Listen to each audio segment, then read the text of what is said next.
que ficou conhecido como a Noite Oficial dos OVNIs. Foi assim que o Fantástico deu a notícia.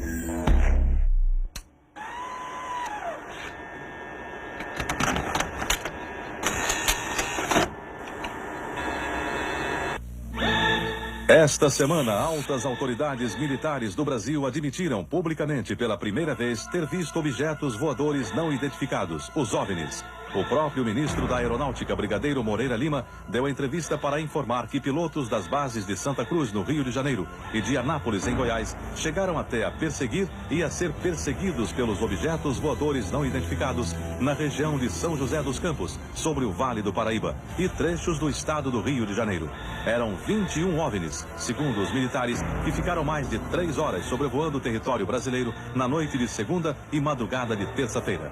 Toda vez que é detectado algum objeto não identificado, evidentemente há um processo bastante eficiente de verificar se foi alguma aeronave que está voando sem um plano de voo aprovado, etc. Mas quando se comprova que é algo diferente, as aeronaves então são acionadas. O que ocorreu foi que os radares detectaram vários objetos não identificados. Veja agora, minuto a minuto, o que aconteceu naquele 19 de maio. Às 8h30 da noite, um ponto luminoso é avistado pelo controlador de tráfego aéreo na torre do aeroporto de São José dos Campos, São Paulo. Um avião Xingu da Embraer se aproxima para pouso e o controlador pergunta ao comandante: "Você está vendo o ponto luminoso?" O Xingu confirma o avistamento, muda a rota e tenta se aproximar do OVNI.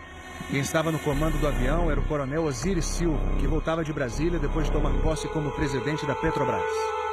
Eu vi um objeto luminoso no espaço, parecia um astro normal. Eu voei na direção dele e após 5, 6 minutos de voo, fiquei com a impressão de que ele começou a esmaecer, perder a intensidade e o brilho. 9h14 da noite. O controle de radar de São Paulo registra sinais sem identificação. 9h20. O controle aéreo em Brasília confirma a presença de objetos voadores não identificados. 10h23. O primeiro jato F-5 decola da base aérea de Santa Cruz, no Rio de Janeiro. Ele carrega armamento de guerra pronto para ser acionado. 10h45. O radar da base aérea de Anápolis, em Goiás, detecta sinais no radar. Um Mirage também armado decola em busca dos OVNIs. 11h15 da noite. O piloto do primeiro F-5 a entrar em ação avista um ponto luminoso e começa a perseguir o objeto voador não identificado. Nosso objetivo justamente era esse, se aproximar e identificar. Nós não conseguimos nem nos aproximar, muito menos identificar. 11h17. Mais um Mirage decola da base de Anápolis para perseguir os objetos. 11h20. O caça F-5 recebe pela primeira vez um sinal no radar de bordo confirmando a presença do objeto não identificado à sua frente. 11h36. O terceiro Mirage sai da base de Anápolis, mas não consegue contato visual com os OVNIs. Naquela noite, 5 jatos da Força Aérea foram acionados e retornaram para conseguir se aproximar dos objetos. Os radares do Sindacta em Brasília registraram um total de 21 sinais desconhecidos no céu do Brasil. O grande personagem dessa história foi o controlador de voo que estava na torre de São José dos Campos. O sargento Sérgio Silva, que aparece nessa foto tirada na torre de São José poucos dias depois do incidente, foi quem deu o primeiro alerta sobre OVNIs.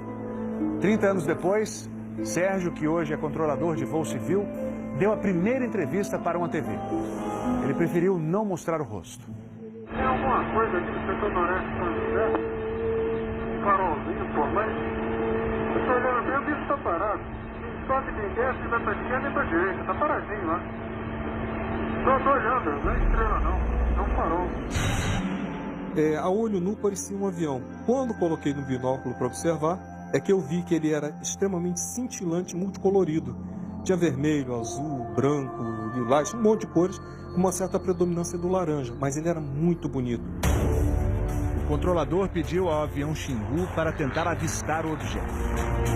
Eu expliquei a ele onde estava o objeto, pedi a ele que se ele tivesse avistamento, ele me informasse. Deu uma olhada com ele na vista? Assim pra cima, assim, vou mostrar a foto ali. Ele é bem visível, poderia escrevê-lo? É uma estrela grande.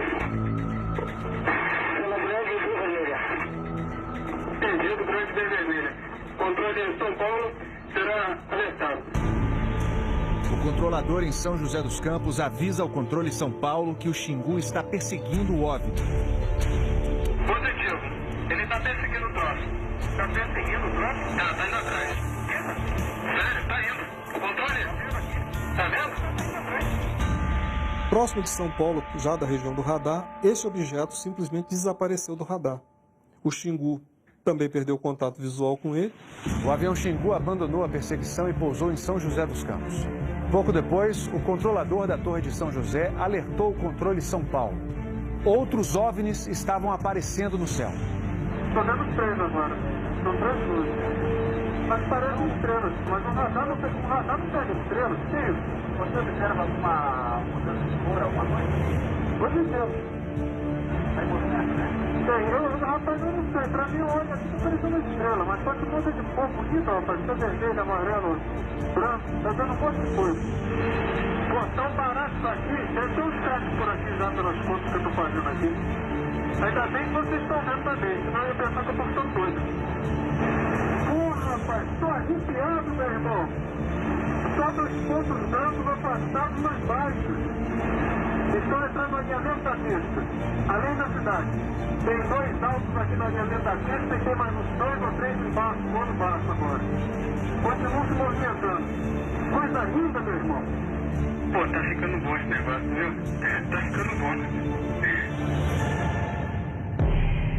O controlador Sérgio Mota da Silva faz uma revelação surpreendente. Ele tentou fazer contato com os OVNIs usando as luzes de balizamento da pista de pouso. Se eu aumentava o brilho do balizamento das luzes do balizamento, aliás, eles se afastavam. E se eu diminuía a intensidade das luzes do balizamento, eles se aproximavam. Pareciam responder de modo inteligente aos sinais que eu fazia com as luzes da pista de pouso e decolagem. O controlador Sérgio fala com o controle aéreo em Brasília. Fala, Brasília. Brasília? Boa noite, bem-vindo ao Festival dos Discos Voadores. É uma loucura isso aqui, cara. Pô, os que eu pude ver mudavam de cor o tempo todo. Vermelho, amarelo, azul, lilás, aquele festival de cores. As ocorrências terminaram já perto do nascer do dia, lá pelas 4 e pouco, 5 horas da manhã. Os últimos objetos foram vistos. Como é que tá a situação aí? Pô, rapaz, isso aqui foi um festival. E agora, como é que tá? Agora não sei o que é mais não. Você não informa nada. Positivo. Mas você não sabe nada. Positivo. O Fantástico também teve acesso às gravações das conversas entre os pilotos e a defesa aérea. Um desses pilotos era o capitão Armindo de Souza Viriato. Veja agora como foi que ele perseguiu um OVNI com armamento pronto para ser usado. Eu estou em contato. Ouvindo? Estou em contato. Prossiga nesse contato, caçador. Caçador passando a Rojão. Caçador passando a Rojão. No código dos pilotos, isso quer dizer que o caçador, o avião caça, entrou na situação Rojão. O míssil está pronto para disparar. Prossiga nesse contato. Bom, tem Judite agora. Judite significa que o alvo está no radar. Ou seja, o piloto pode atirar se for autorizado pela defesa aérea. Mas neste momento, o alvo se afasta em alta velocidade.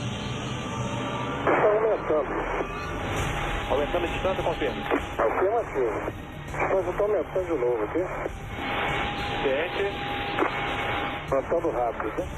Comportamento muito estranho, ok?